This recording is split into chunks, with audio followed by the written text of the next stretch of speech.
L'agenda, c'est en quelques slides, on va parler des concepts. Présentation très rapide de ces deux solutions, donc Log Analytics et Sentinel.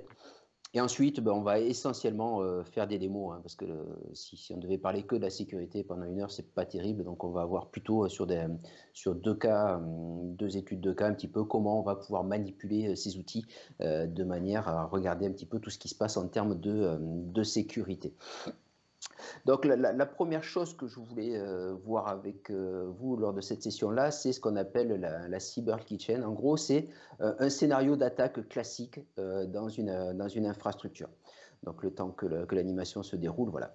Donc globalement, comment ça se passe lorsque un système d'information est attaqué et quelles sont les conséquences qui peuvent en être tirées. Bien souvent, on va dire plus de 90% des cas, le point d'entrée, ça va être l'utilisateur. Donc l'utilisateur qui va recevoir un mail de phishing, par exemple, cliquer sur un lien, ouvrir une pièce jointe, ou alors, en cliquant sur un lien, il va aller naviguer sur un site web. Et ça, en tâche de fond, finalement, ça va venir sur le poste de travail de l'utilisateur, de manière à aller installer du code malveillant. Ce code malveillant va ensuite exécuter un certain nombre d'opérations en tâche de fond. L'idée ensuite étant que la personne qui a voulu attaquer le système puisse prendre le contrôle de la machine. Une fois que le contrôle a été pris sur la machine, ensuite, la suite de l'attaque va consister à aller compromettre le compte de l'utilisateur de cette machine-là. Donc, pour compromettre le compte de l'utilisateur, on va utiliser différentes techniques. Une des plus courantes, ça va être un brute force sur le compte ou un brute force sur les mots de passe. Bref, on a plusieurs techniques comme ça. On va aussi utiliser éventuellement ce qu'on appelle des golden tickets ou autres, qui vont nous permettre de compromettre le compte de l'utilisateur.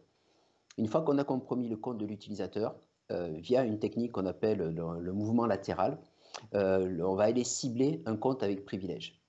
Puisque bien souvent on se rend compte que finalement on a des comptes à privilèges qui se sont aussi authentifiés sur cette machine-là. Et donc là, on va s'attaquer au compte à privilège. Et une fois que le compte à privilège il a été compromis, le domaine il est compromis. Et derrière, finalement, le groupe qui a mené cette attaque-là va accéder aux données sensibles de l'entreprise, va pouvoir faire de l'exfiltration de données, va pouvoir faire tout ça. Donc ça, on va dire c'est un scénario assez standard. Le but quand on fait de la sécurité, c'est d'essayer d'anticiper tout ce genre d'action et surtout d'être en permanence informé de ce qui se passe. Et évidemment, il faut être informé lorsqu'il y a des tentatives et non pas lorsque ça a réussi, parce que si ça a réussi, c'est trop tard. Mais déjà, au moins, être informé des tentatives. Et ensuite, il faut absolument être au courant et comprendre la portée de l'attaque. C'est-à-dire qu'on peut constater qu'une machine a été compromise, mais est-ce que c'est la seule machine? Auquel cas, il va falloir qu'on puisse utiliser et appeler à la rescousse des outils de manière à pouvoir faire des investigations pour bien mesurer quel est le périmètre et quelle est l'étendue de l'action qui a été menée. De la même manière, est-ce que j'ai un seul compte qui a été compromis ou est-ce que c'est plusieurs? Est-ce que j'ai plusieurs données aussi qui ont été exfiltrées? Bref, quand on va parler sécurité, qu'on va mettre en place donc des systèmes de sécurité pour traiter tout ça, on va essayer de travailler un petit peu sur tous ces domaines qui sont soit le poste de travail, les identités, la gestion des données. Et quand on parle sécurité, j'ai bien l'habitude de reprendre une maxime d'un de nos amis belges bien connus, c'est d'être aware. Alors c'est vrai qu'au départ, quand il faisait son sketch, j'avais un peu de mal à comprendre ce que ça voulait dire. Mais depuis que je fais de la sécurité, je comprends tout à fait le sens. Être aware, c'est vraiment être à l'écoute et être éveillé à ce qui se passe sur son système d'information. Et pour ça, il va être nécessaire finalement d'utiliser un certain nombre d'outils alors qui vont être plus ou moins avancés. Et l'idée avec des outils, par exemple, comme Azure Sentinel, dont on va parler par la suite, c'est que cet outil-là va amener des modules d'intelligence artificielle et qui vont nous aider justement à être en permanence informés, sensibilisés à ce qui se passe sur notre système d'information. Donc, deux outils. Le premier, je vous en ai parlé juste avant, donc c'est Log Analytics. Log Analytics qui fait partie de dans Azure, un service Azure qui s'appelle Azure Monitor, et on va utiliser donc ce qu'on appelle un Log Analytics Workspace. Globalement, En français, on appelle ça un puits de log. Ce service, qui est présent dans Azure, va nous permettre de stocker des logs en provenance de tout un tas d'environnements. Alors évidemment, on va pouvoir récupérer des logs de tous les services et de toutes les ressources qui sont présentes dans Azure, mais on va pouvoir aussi y injecter des logs en provenance d'Office 365, d'Azure Active Directory, et bien évidemment aussi de systèmes qui resteraient on-premises. Par exemple, vos serveurs Windows, Linux qui sont dans votre data center en local, on peut très facilement donc installer un agent dessus de manière à ce qu'ils envoient les logs dans le ou les workspaces que vous avez configurés dans Azure. On pourrait aussi, de la même manière, rajouter des logs en provenance de divers systèmes, par exemple les firewalls, les périphériques réseau, ou en gros tout ce qui est capable de cracher du log. L'idée, c'est que ensuite, on se retrouve finalement avec, je vais revenir en arrière, voilà, avec tous nos logs ici dans ce workspace. Et une fois qu'ils sont là-dedans, eh bien, on va pouvoir les utiliser.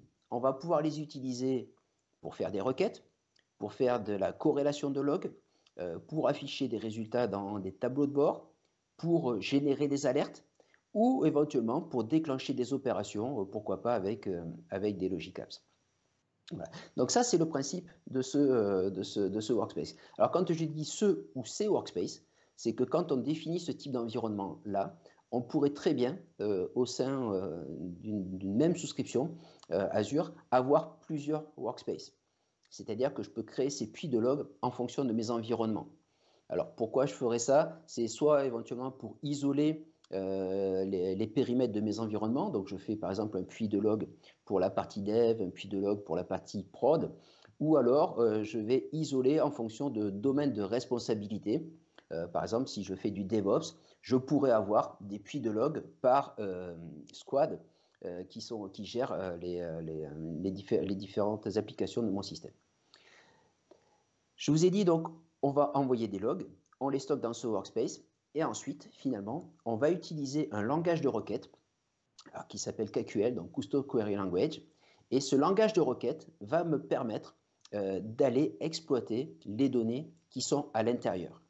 Ce langage de requête me permet de faire des requêtes sur plusieurs logs en même temps, parce que je vais être capable d'utiliser des fonctions, des jointures et ce genre de choses, mais il va me permettre aussi éventuellement d'aller faire des requêtes sur de multiples workspaces, voire, si je suis dans un environnement multitenante, sur de multiples infrastructures en même temps. Donc ça, c'était pour vous présenter assez rapidement un des premiers outils qu'on va utiliser, donc la partie Log Analytics et le langage de requête. Là, globalement, il faut qu'on fasse tout à la main. D'accord? Donc ça veut dire que j'ai des événements qui arrivent, ils sont enregistrés dans ce puits de log là, et ensuite, pour pouvoir analyser et interpréter les événements, il va falloir que je crée mes requêtes et que je les fasse à la main. C'est assez facile, mais ça peut être assez laborieux. Et surtout, l'interprétation du résultat, c'est à moi de la faire. Maintenant, je vais être capable donc d'utiliser une autre solution qui s'appelle Azure Sentinel. Donc Azure Sentinel, c'est ce qu'on appelle un SIEM, donc Security Information and Event Management. Alors on appelle ça aussi un SOAR parce qu'on a aussi la possibilité de faire de l'orchestration et de la réponse automatique. Mais en gros, que va faire Azure Sentinel? Azure Sentinel va s'appuyer sur mes puits de log que j'ai créés, donc mes différents workspaces, va analyser les données qui sont à l'intérieur, mais va déjà me produire tout un tas d'informations, d'analyses, de manière à m'aider dans mon travail de sécurité pour être, comme je disais tout à l'heure, être aware sur tout ce qui se passe. Donc via Azure Sentinel, on va comme ça bénéficier d'un certain nombre de fonctionnalités et surtout ce qui est intéressant, c'est que Microsoft, via ce service-là, met à disposition un certain nombre de modules d'intelligence artificielle. Et typiquement, Azure Sentinel va être capable d'interpréter une succession d'événements et dire attention, ce qui se passe là, les trois actions qui viennent de s'enchaîner, ça déclenche un événement de sécurité. Alors que si j'utilisais simplement mes requêtes de tout à l'heure, que je fais de l'analyse une par une, je dis ah, il s'est passé ça. Tiens, il s'est passé ça, mais je n'ai pas forcément l'idée de faire de la corrélation et de dire attention, cet enchaînement-là peut être une vraie menace. Donc avec Azure Sentinel, je vais bénéficier d'un certain nombre de fonctionnalités, bénéficier de ce qu'on appelle des connecteurs. Donc, en gros, les connecteurs, ça va être donc, des modules qui sont disponibles dans Azure Sentinel et qui vont aller configurer mes sources de données pour faire en sorte que les logs de ces sources de données-là soient injectés dans mes workspaces. Donc là, aujourd'hui, Azure Sentinel donc, est en plein déploiement, en plein développement. On a de plus en plus de connecteurs vers les solutions du marché. On verra tout à l'heure une liste de connecteurs qui sont disponibles. Ensuite, ben, le produit va nous fournir un module de gestion des incidents. Donc, c'est-à-dire que les requêtes que je faisais manuellement tout à l'heure, Sentinel, lui, va les faire de manière automatique. Alors, soit de manière schedulée, soit directement en interprétation d'événements qui se produisent. Et ça va me déclencher, du coup, des événements de sécurité. Alors, juste pour petite terminologie, en sécurité, on parle d'alerte et on parle d'événements. Donc, des alertes, ce sont des choses qui ont été détectées. Et une corrélation d'alerte va pouvoir me déclencher ce qu'on appelle un événement de sécurité. Un événement de sécurité, c'est quelque chose qui doit être pris en compte par un opérateur de sécurité, donc par ce qu'on appelle un SecOps, pour traitement de l'incident, investigation et ce genre de choses-là. Donc, je vais bénéficier d'un certain nombre de tableaux de bord pour cette gestion des incidents. Je vais aussi avoir la possibilité de pouvoir mener des investigations. Donc ça, on verra tout à l'heure dans la démo comment on fait. C'est assez sympathique par des graphes et autres. On arrive à faire des choses assez sympas. On va avoir donc, comme autre fonctionnalité ce qu'on appelle des workbooks. Donc ça, ce sont des tableaux de bord qui sont déjà proposés par l'outil en fonction des connecteurs que vous avez déployés. Je vais avoir aussi une fonctionnalité qu'on appelle le hunting, c'est-à-dire que globalement, j'ai un incident de sécurité qui est déclenché, je fais mes investigations, mais maintenant, comme je disais tout à l'heure, j'ai besoin de connaître la portée de ce qui s'est passé, et peut-être qu'il s'est passé d'autres choses. Si je reprends ma kill chain de tout à l'heure, j'ai un compte qui a été compromis, ok, j'ai l'information, j'ai l'incident de sécurité comme quoi ce compte-là a été compromis.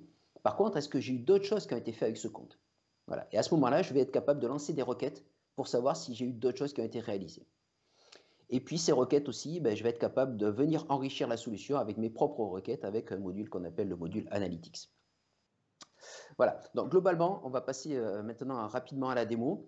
Alors, premier scénario de démo, c'est comment détecter qu'une VM qui est dans Azure est attaquée.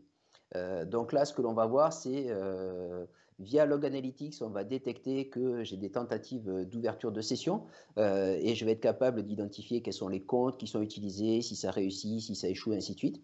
Et après, je vais utiliser Sentinel pour aller voir ce qui s'est passé sur une des machines, entre autres voir si j'ai eu du code particulier qui a été exécuté, est-ce que j'ai eu des activités sur la base de registre.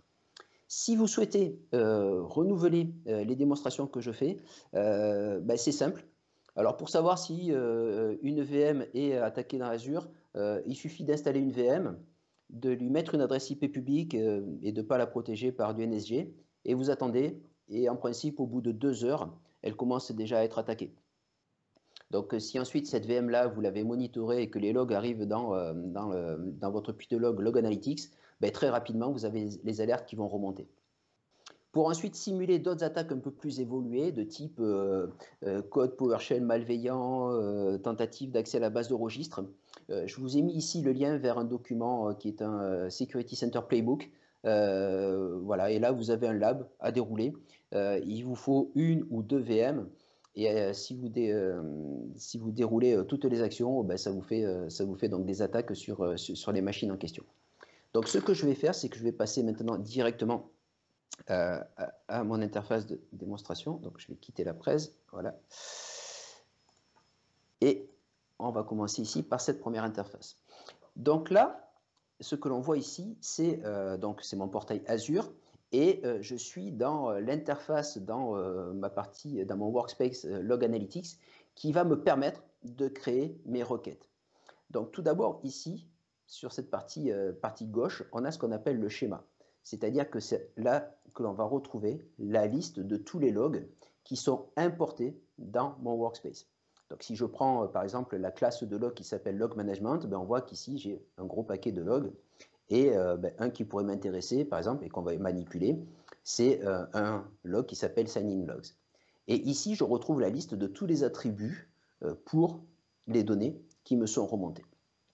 D'accord? Donc ça c'est la première chose. Maintenant, c'est à l'intérieur ici que je vais pouvoir rentrer ma première requête. Alors, une requête, ça commence toujours par, on identifie quel est le log que je vais requêter. Donc, pour ça, il suffit ici simplement de faire un double clic. Voilà, on voit que, je vais zoomer un peu, on voit que voilà, le nom de mon log ici vient de s'inscrire. Si je fais run, ben, ça va m'exécuter la requête ici sur ce log-là. Et en gros, ben, ça va me remonter la liste de toutes les activités de log sur mon système. Donc le résultat, il apparaît ici sous forme de tableau. Cette requête-là, alors évidemment là c'est une toute petite requête, je peux l'enregistrer. En fonction du résultat, je pourrais choisir de créer une règle d'alerte par rapport au résultat de ma requête. Je peux l'exporter, donc exporter le résultat soit sous forme de CSV, soit exporter le résultat dans du Power BI. Et si le résultat est sous forme graphique, ici, je peux aller l'épingler dans un tableau de bord Azure. Maintenant ici, le résultat de ma requête, donc j'ai les différentes colonnes qui correspondent aux différents attributs qui sont remontés. Je peux faire un tri dans un ordre ou dans l'autre, et je peux aussi choisir de filtrer mon résultat. Bon, cette requête, elle est assez simple, d'accord? Donc, ce que je vais faire, c'est que je vais commencer à en écrire une autre. Donc, j'ai de l'autocomplétion. Donc, je commence à taper le nom d'un log et je vois qu'il commence à me remplir automatiquement le log. Et là, il va pouvoir commencer à me rajouter mes clauses. C'est-à-dire que je vais bénéficier, donc KQL, c'est un langage de requête qui est très, très, très complet. D'accord? Et donc, je vais être capable de rajouter tout un tas de mots-clés pour ajouter des clauses de type where, de type groupement de résultats et ce genre de choses-là. Donc, par exemple, si ce qui m'intéresse, c'est par rapport à l'attribut qui va être l'attribut EventID, hop, je vais essayer de le retrouver.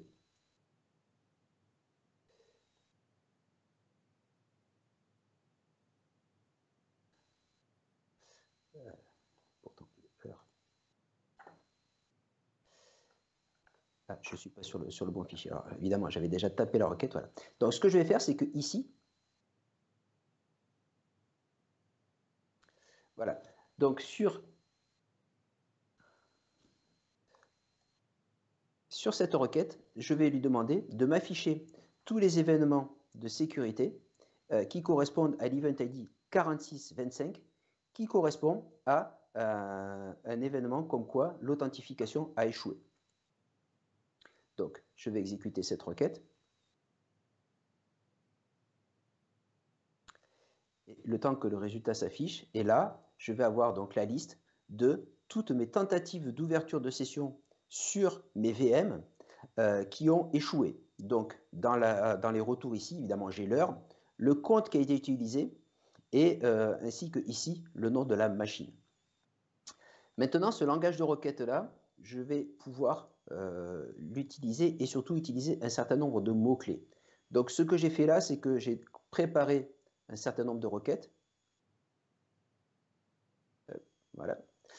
Donc, je retrouve le log que j'utilise pour faire ma requête, une première clause where que j'utilise ici, où je lui demande, en gros, ben, dis-moi, voilà, je vais filtrer ma requête sur ce qui s'est passé les 7 derniers jours. Je lui demande de me remonter toutes les lignes pour lesquelles j'ai le champ EventID qui est égal à 4625, donc l'erreur d'ouverture de session. Je vais lui demander de me regrouper ça par login qui a été utilisé, de m'afficher uniquement les 10 premiers, d'accord, et de m'afficher le résultat sous forme d'un graphique. Donc ça, que me donne le résultat de cette requête-là?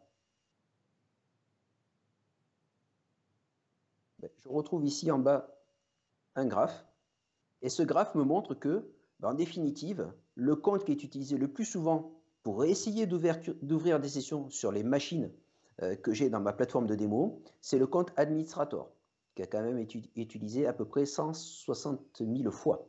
Le deuxième, c'est admin. Et puis après, comme ça, je vais retrouver d'autres comptes qui sont utilisés à fréquences diverses et variées. Donc ça me permet déjà de voir que j'ai des tentatives d'ouverture de session sur mes serveurs. Et donc là, globalement, bon, ça me génère après derrière des événements de sécurité. Et ça voudrait dire que globalement, il faudrait que je protège ces machines-là, évidemment que je ne laisse pas mon adresse IP publique sans protection, ou soit que j'utilise du NSG, soit que j'utilise dans Azure un service qu'on appelle le Just-in-Time Access. Je vais vous montrer une autre requête. Voilà, cette autre requête-là, elle y ressemble un petit peu. Donc de la même manière, je lui demande tout ce qui s'est passé depuis 2 semaines. Mais surtout ici, je vais utiliser un autre mot-clé qui va me permettre de regrouper les événements par jour. Donc là, globalement, c'est affiche-moi le nombre de tentatives d'ouverture de session qui ont échoué par jour sur l'intégralité de mes systèmes. Et affiche-moi ça sous forme ici de graphe, sous forme de barre. Donc j'exécute ma requête. Voilà, et du coup ici, en résultat, voilà, je vois que globalement, depuis le 28 mars, j'ai quand même un pic de tentatives de connexion sur mes systèmes. Le 28 mars ici, j'ai eu environ 82 000 tentatives d'ouverture de session sur mes systèmes. Alors il faut juste savoir que j'ai 3 VM, pas plus. D'accord. Donc vous voyez que le fait de prendre une VM, de lui mettre une adresse IP publique et de rien faire de plus, voilà, au bout d'un certain temps, elles sont vraiment ciblées par ces tentatives-là. Donc là, vous voyez qu'avec Log Analytics, j'ai des informations qui sont envoyées dans mon puits de log, et avec ce langage de requête-là, je suis capable de voir un petit peu ce qui se passe. Donc là, ce sont des requêtes toutes simples. Maintenant, ce que l'on va faire, c'est qu'on va passer un petit peu un niveau au-dessus en termes de requêtes. Donc, parmi les mots-clés que l'on peut utiliser lorsque l'on fait nos requêtes, on va être capable d'utiliser des paramètres. Donc pour ça, j'utilise le mot-clé qui s'appelle let. Je définis un paramètre qui s'appelle start date time, et ici, je lui affecte une valeur. D'accord? Donc ça, c'est une première chose. Deuxième chose, ici, j'utilise un deuxième mot-clé qui s'appelle project, qui va me permettre de définir la liste des colonnes que je souhaite afficher dans mon résultat. Si je souhaite aller plus loin dans la création des requêtes, là, je commence à poser une question qui va être un peu plus intéressante. La question, c'est, OK, est-ce que j'ai des serveurs qui ont des mises à jour qui sont requises, c'est-à-dire en gros pour lesquels je suis à la bourre pour les mises à jour de sécurité, et qui sont aussi en train de subir des attaques de type brute force.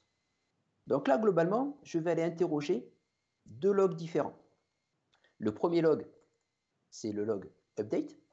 Le deuxième log, c'est un log qui s'appelle security detection. Et ce que je vais utiliser ici, via le mot-clé let, je vais créer une fonction. D'accord? Donc cette fonction ici, elle s'appelle machine with brute force attack. Je définis le contenu de ma fonction et j'utilise ici le résultat de ma fonction pour le mettre dans une deuxième requête. Donc vous voyez que là, je commence à avoir un peu plus de visibilité sur la puissance de ce langage de requête. Donc on va aller l'exécuter, histoire qu'on voit un petit peu ce que ça donne comme résultat. Et globalement, on va voir que, voilà, ici en résultat, j'ai 3 machines. Donc ces 3 machines-là, ça veut dire quoi? Ça veut dire que ces 3 machines-là, elles ont des mises à jour de sécurité à faire, et en plus, elles sont en train de subir des attaques. Voilà. Donc je pourrais aller plus loin après dans les requêtes. Je vais juste faire un petit zoom sur celle-ci, voilà, pour vous dire que là, typiquement, dans ce cas-là, j'utilise une jointure, d'accord, donc avec un mot-clé de type join, et une structure de jointure qui est assez classique.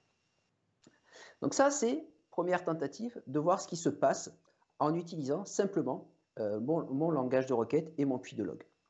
Maintenant, ce que je vais faire, c'est que je vais passer à Azure Sentinel. Donc Azure Sentinel, ici, donc, je vais revenir ici sur mon interface globale. Voilà, ça c'est ma page d'accueil d'Azure Sentinel. Et là, sur la gauche, j'ai les différentes fonctionnalités dont je vous ai parlé tout à l'heure. Donc très rapidement, ça c'est la zone qu'on appelle les data connectors. Donc c'est ce que je vais utiliser pour aller configurer mes sources de données de manière à ce qu'elles envoient les logs vers mon puits de log. Donc vous voyez que j'ai du Microsoft, mais j'ai de l'AWS aussi, j'ai du Cisco, j'ai du F5. Voilà, donc comme ça, j'ai du Fortinet, j'ai tout un tas de choses, j'ai de l'Office 365. Donc ça, globalement, lorsque je configure le connecteur, ça va aller configurer mon service pour que ça envoie automatiquement les logs vers mon puits de log.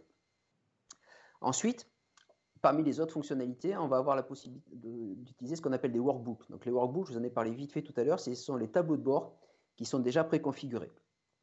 Ici, j'ai installé un connecteur vers Azure Active Directory. Donc ça a configuré tous les logs d'Azure Active Directory pour qu'ils soient injectés dans mon puits de log et analysés par Sentinel. Ben ici, j'ai un tableau de bord sur les authentifications qui se produisent dans mon annuaire Azure Active Directory, avec du succès, de l'échec, est-ce que j'ai utilisé du conditional access ou ce genre de choses-là. Voilà. Dernière fonctionnalité que je voulais vous montrer rapidement, parce que je ne vous le montrerai pas en démo, c'est j'ai la possibilité ici de créer ce qu'on appelle des playbooks. Donc des playbooks ici, donc ça va être des logic apps que je vais configurer et que je vais pouvoir déclencher de manière automatique ou manuelle en réponse à un incident. Je vais reprendre mon scénario de tentative ici d'attaque sur une VM. Donc, dans mon tableau de bord, on voit que ici j'ai un certain nombre d'incidents. Je vais aller sur l'interface incident et je vais aller rechercher globalement quels sont les incidents qui sont sur mes VM en question. Donc, j'ai quand même pas mal d'incidents, donc c'est normal, hein, puisque j'ai généré pas mal d'attaques. Et on voit que ici, j'ai pas mal d'incidents donc, qui sont quand même de niveau élevé, qui ressemblent à des activités qui ont eu lieu sur des machines. Je vais prendre ce premier incident, donc, sur lequel il y aurait une activité suspecte en PowerShell. Ici, j'ai un premier niveau d'information qui m'indique que la machine qui a été ciblée, c'est celle-ci. Donc ça, c'est un premier niveau d'information. Maintenant, ce qui va m'intéresser, c'est d'utiliser ici le bouton qui est le bouton Investigate. Ce bouton Investigate va me montrer un petit peu l'analyse de cet incident-là. Donc ça me génère un graphe. Hop, je vais le réduire.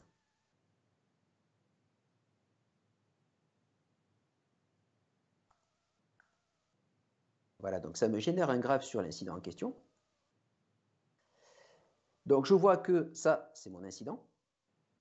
Je vois ici quel est l'exécutable qui a été utilisé. Je vois quelle est la machine qui a été utilisée.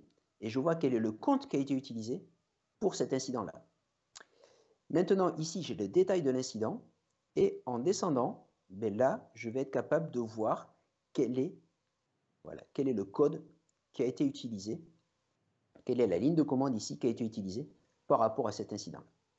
Donc là, je suis informé qu'il y a un incident qui s'est produit. Ça, c'est déjà une premier type d'information. Maintenant, ce qui m'intéresse, c'est de connaître la portée. C'est-à-dire que, OK, j'ai subi des attaques. Donc, mes premières attaques, là, d'ouverture de session, ben, ça y est, finalement, il y en a une qui a réussi. J'ai eu une attaque sur une machine. J'ai un premier incident qui est une activité PowerShell suspecte. Mais est-ce que j'ai eu d'autres incidents de sécurité sur cette machine? Mais grâce à ce graphe, ici, je vais pointer sur la machine et je vais faire afficher toutes les alertes relatives à cette machine. Et là, on voit que ma machine en question, là, mon SRV02, il a subi quand même pas mal de choses. Donc, il a subi de l'authentification suspecte, de l'activité sur des services, il a subi de l'activité sur la base de registre, et même, il y a même eu une action anti-malware. Donc, vous voyez que là, grâce à Sentinel, non seulement j'ai été informé d'un premier niveau d'incident, mais en plus, je suis capable d'aller pousser plus loin mes investigations pour connaître la portée de tout ce qui s'est passé. Et globalement, si je vois que j'ai une activité ici sur la base de registre, en cliquant sur l'incident en question, là, je vais avoir le détail ici de la commande qui a été exécutée sur la base de registre. Voilà. Donc ça, c'était la première démo qui permettait donc de vous montrer, alors assez rapidement évidemment, mais bon, on n'a que 45 minutes, un petit peu ce que l'on peut faire avec le langage de requête dans mon workspace, et ensuite de quelle manière je vais utiliser Sentinel, de manière simple, hein, pour être informé de l'incident, ça c'est une première chose, mais en tant que SecOps, maintenant moi ce qui m'intéresse c'est de faire l'investigation et d'aller mesurer le taux d'impact de l'attaque en question. Donc, je vais repasser ici à mes slides pour vous présenter rapidement le deuxième scénario de démonstration. Et là, le deuxième scénario de démonstration, on va s'attaquer à quelque chose qui pourrait se passer dans la vie de tous les jours dans des environnements Office 365. Globalement, c'est voir si, par hasard, je n'aurais pas eu une usurpation d'identité dans Office 365. Donc, rappelez-vous le scénario de tout à l'heure, hein, de la kill chain. Là, je viens de détecter ce qui s'est passé sur le poste. Maintenant, une fois que j'ai pris la main sur le poste, je vais m'attaquer aux identités. Et donc là, via ce scénario-là, ben, je vais aller voir est-ce qu'il y a des choses qui se sont produites sur des identités particulières. De la même manière, si vous souhaitez renouveler ce type de démonstration-là, il va falloir configurer donc, des connecteurs dans Azure Sentinel. Donc, il vous faut un environnement avec un tenant Office 365 et on va configurer donc, les connecteurs de Sentinel pour Azure Active Directory, Office 365 et Cloud App Security. Ensuite, en termes de démo, j'ai une machine en local et une machine qui est quelque part dans le cloud et pour lequel j'ai défini son adresse en tant qu'adresse IP à risque de manière à pouvoir remonter des informations. Voilà. Et après, je joue avec cet utilisateur. Donc, ce que je vais faire, c'est que je vais rebasculer sur mon environnement et je vais revenir donc ici à Sentinel. Je retombe ici sur ma liste d'événements. Et là, je me rends compte que je commence à avoir des opérations et des incidents de sécurité qui sont liés à des actions d'un utilisateur. Par exemple, j'ai cet incident ici, là, qui est connexion depuis une adresse IP à risque. Alors, je zoome un petit peu. Voilà, ici, connexion depuis une adresse IP à risque. On voit aussi que je peux avoir d'autres événements qui sont associés à une opération utilisateur. Par exemple, ici, l'utilisateur a refusé les conditions d'utilisation. Et si je cherche un petit peu, je vais voir que finalement, j'ai aussi un utilisateur qui a partagé un fichier avec l'extérieur, alors que ça, c'est formellement interdit dans mes règles de sécurité. Donc là, comme tout à l'heure, je viens sur mon incident. Je commence à avoir ici un premier niveau d'information, donc je sais quel est l'utilisateur, donc en l'occurrence, c'est Joe Dalton. Et ce que je vais faire ici, c'est que je vais déclencher donc la partie investigation. Donc je vais retomber sur un peu le même graphe que tout à l'heure. Alors, je vais refaire mon scénario depuis le début. Voilà. Donc, ici, je m'aperçois que j'ai une connexion dite depuis une adresse IP à risque. Donc, je vais cliquer là-dessus pour avoir un peu plus d'informations sur ce type d'incident. Et ici, je récupère l'adresse. Donc, retenez, hein, c'est 40.68 parce que je vais m'en servir tout à l'heure. Et surtout, ici, j'ai des informations sur l'utilisateur, l'adresse IP et le service utilisé. D'accord? Donc là, globalement, je sais que mon utilisateur, il s'est connecté depuis une adresse IP à risque qui s'appelle Joe Dalton et il a accédé au service Office 365. Comme tout à l'heure, je vais étendre ici mon investigation à mon utilisateur. Est-ce que cet utilisateur-là a fait d'autres choses? Est-ce que j'ai d'autres alertes relatives à cet utilisateur? Alors évidemment, j'en ai plein, parce que c'est un scénario de démo, mais je sais que voilà, donc globalement, je vois que cet utilisateur, c'est lui qui a refusé les conditions d'utilisation, mais je vois aussi que cet utilisateur en question, donc il a fait des connexions multiples, mais surtout ici, hop, je reviens sur mon écran, je vois qu'il a aussi partagé un fichier avec un domaine non autorisé. Donc là, je vais récupérer le nom du fichier en question et surtout, je vais récupérer ici quel est le produit qui m'a remonté cette alerte. Donc là, je sais que voilà, j'ai un fichier qui a été partagé, c'est pas bien, mais en plus, cette information-là, elle est remontée via le connecteur donc, de Cloud App Security. Donc là, je suis informé de ce qui se passe, je mesure l'impact, par rebond, j'ai identifié d'autres opérations et maintenant, je vais pouvoir agir. Donc là, le réflexe, ça serait d'aller placer ce fichier en quarantaine de manière à ce qu'il ne soit plus accessible par la personne qui l'aurait reçu en partage. Donc pour ça, globalement, il suffit de venir ici. Donc ça, c'est l'interface Cloud App Security. Il suffit d'aller voir l'alerte qui est fichier partagé avec le domaine non autorisé. Et à partir de là, voilà, donc je vais retrouver ici mon document en question. Et à partir de là, je pourrai décider de le placer en quarantaine. Voilà. Donc là, je viens d'utiliser Sentinel pour identifier que j'ai un incident, faire mon investigation, connaître la portée de ce qui s'est passé.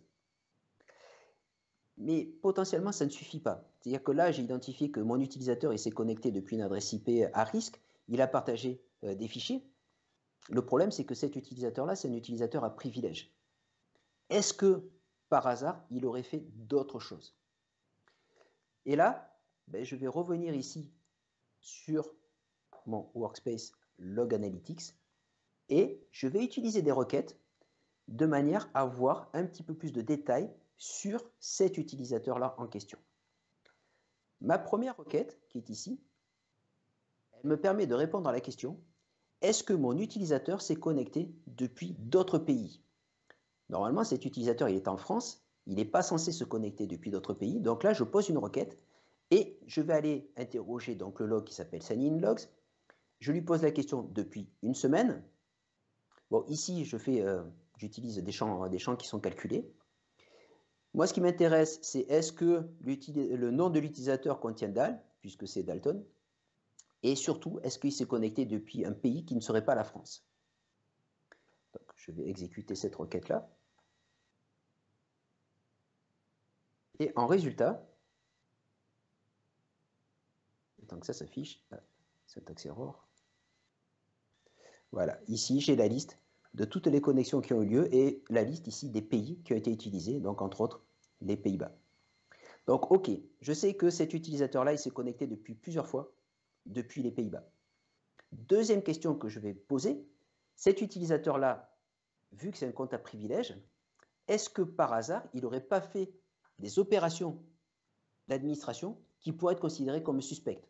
Entre autres, est-ce que depuis les adresses IP de l'étranger, il aurait réalisé des opérations de type reset password? Donc, je vous montre juste la requête. Donc ici, je vais aller requêter dans le log qui s'appelle audit logs pour récupérer la liste des opérations de type reset password. Je crée une fonction et le résultat de cette fonction, je l'utilise ici dans le log qui s'appelle signinlogs pour savoir si j'ai eu des opérations de type reset password depuis l'adresse IP de tout à l'heure. Donc, évidemment, si je fais run, comme c'est un scénario de démo, évidemment, je vais avoir une réponse. Et globalement, ici, ben, j'ai une réponse avec une adresse IP. Donc ça veut dire quoi? Ça veut dire que mon utilisateur en question, non seulement il s'est connecté depuis une adresse IP à risque, il a partagé des fichiers avec des domaines autorisés, mais il en a aussi profité pour faire des resets de password. Donc là, je commence à avoir à peu près une bonne idée de l'étendue de l'attaque. Voilà. Je peux aller plus loin maintenant ensuite via ma plateforme, donc Sentinel. Donc là, je viens de vous montrer les différentes requêtes. Tout à l'heure, je vous parlais ici de la partie hunting. C'est-à-dire que ce que je viens d'exécuter à la main ici, je peux avoir des requêtes qui sont déjà pré-enregistrées, d'accord, dans mon environnement, de manière à éviter d'avoir à les taper à chaque fois. Donc là, par exemple, je vais aller voir si, par hasard, mon utilisateur n'aurait pas tenté d'ouvrir une session sur le portail Azure. Donc vous voyez que là, ces requêtes ici, elles sont en hunting. Si je fais run query, il exécute ma requête.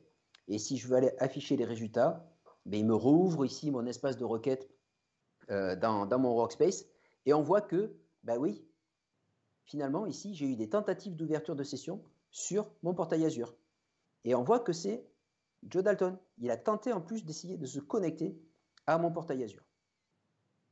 Vous voyez? Donc là, je poursuis la chasse de manière à voir un petit peu l'étendue. Donc là, il a essayé, mais il n'a pas réussi. C'est déjà une première bonne nouvelle. Deuxième chose que je peux faire en utilisant ici mon environnement Sentinel, c'est utiliser donc la partie Analytics. Donc hunting, ce sont des requêtes que je vais déclencher en fonction des besoins. Maintenant, ce qui m'intéresserait aussi, ça serait de remonter des événements de sécurité en fonction de résultats de requêtes qui seraient exécutés de manière schedulée sur mon ou mes différents workspaces. Donc là, ce que j'ai fait ici, c'est que j'ai créé une requête, enfin une règle qui s'appelle Deny Acceptable Use. Et en gros, si je vais éditer cette requête-là, c'est une requête donc avec mon langage KQL dont on a parlé tout à l'heure. Cette requête, je vais zoomer un chouïa, voilà. Cette requête, en gros, elle s'exécute, donc elle me remonte les informations de la semaine.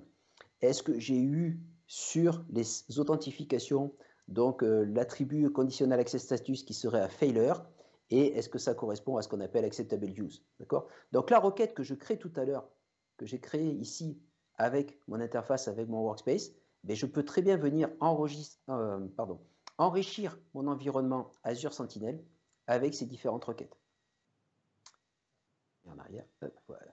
Après, du coup, lorsqu'ici je suis en mode édition, donc je rentre les paramètres de ma requête et puis je vais être capable aussi de configurer un certain nombre de choses, c'est-à-dire tous les combien j'exécute ma requête, à partir de combien de niveaux de réponse, en gros quel est le seuil à partir de laquelle je vais déclencher un événement.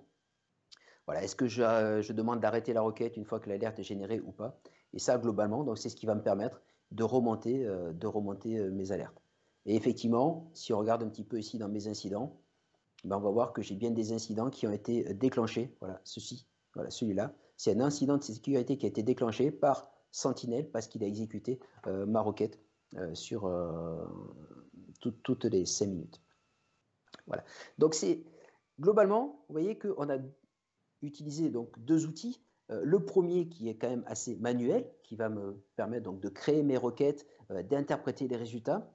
Et par-dessus ça, je vais pouvoir utiliser un module de type Sentinel qui, lui, va m'apporter toute l'intelligence et toute mon aide à la décision. Pourquoi? Parce que lorsque j'exécute ici une première requête et que, si je veux par exemple, si je vais réexécuter ma requête comme quoi j'ai des erreurs d'ouverture de session. Je vous ai dit, j'en ai plus de 80 000 par jour. C'est compliqué de savoir ce qui se passe parce que le résultat qui m'est renvoyé ici, mais il est trop complexe. Hein. J'ai plus de 200 résultats sur la page et j'ai plus de 10 000 pages. Donc c'est compliqué de pouvoir interpréter ça. Donc ce que va me permettre de faire Sentinel, c'est d'apporter toute l'intelligence de manière à m'aider à récupérer l'information, pouvoir faire l'investigation, via la partie hunting, de pouvoir donc compléter, essayer de mesurer l'étendue, et puis, pourquoi pas aussi, de déclencher automatiquement des opérations. Donc voilà globalement comment on peut utiliser ces deux outils. Alors en vérité, donc, dans Azure, on a un troisième service qui s'appelle Azure Security Center, qui va nous permettre aussi de récupérer un certain nombre d'événements et de déclencher ici des incidents de sécurité. Alors, dans Security Center, on est quand même très, très lié aux infrastructures et pas mal de ce qui est dans Azure, bien qu'on puisse aussi envoyer la partie on-prem. Voilà. Alors que Sentinel va me permettre de faire de l'agrégation de tous mes environnements. Et donc là où ça va être intéressant, ça va être ici de venir ajouter et configurer tout un tas de connecteurs de manière à avoir une vision globale et de reprendre le fameux terme de notre ami belge, donc d'être aware sur tout ce qui se passe sur notre environnement du point de vue de sécurité et d'être capable de traiter tout cela de manière assez rapide. Voilà, je crois qu'on est arrivé au bout. Donc, alors oui, chose importante, je vais revenir ici sur la presse. Si vous souhaitez, parce que je sais que c'est pas évident de faire les démos sur les requêtes parce qu'en fonction si on peut zoomer ou pas dans le navigateur, c'est plus ou moins compliqué. Ici, je vous ai mis le lien vers mon GitHub et les requêtes que j'ai utilisées, plus d'autres, vous les retrouvez dans mon GitHub.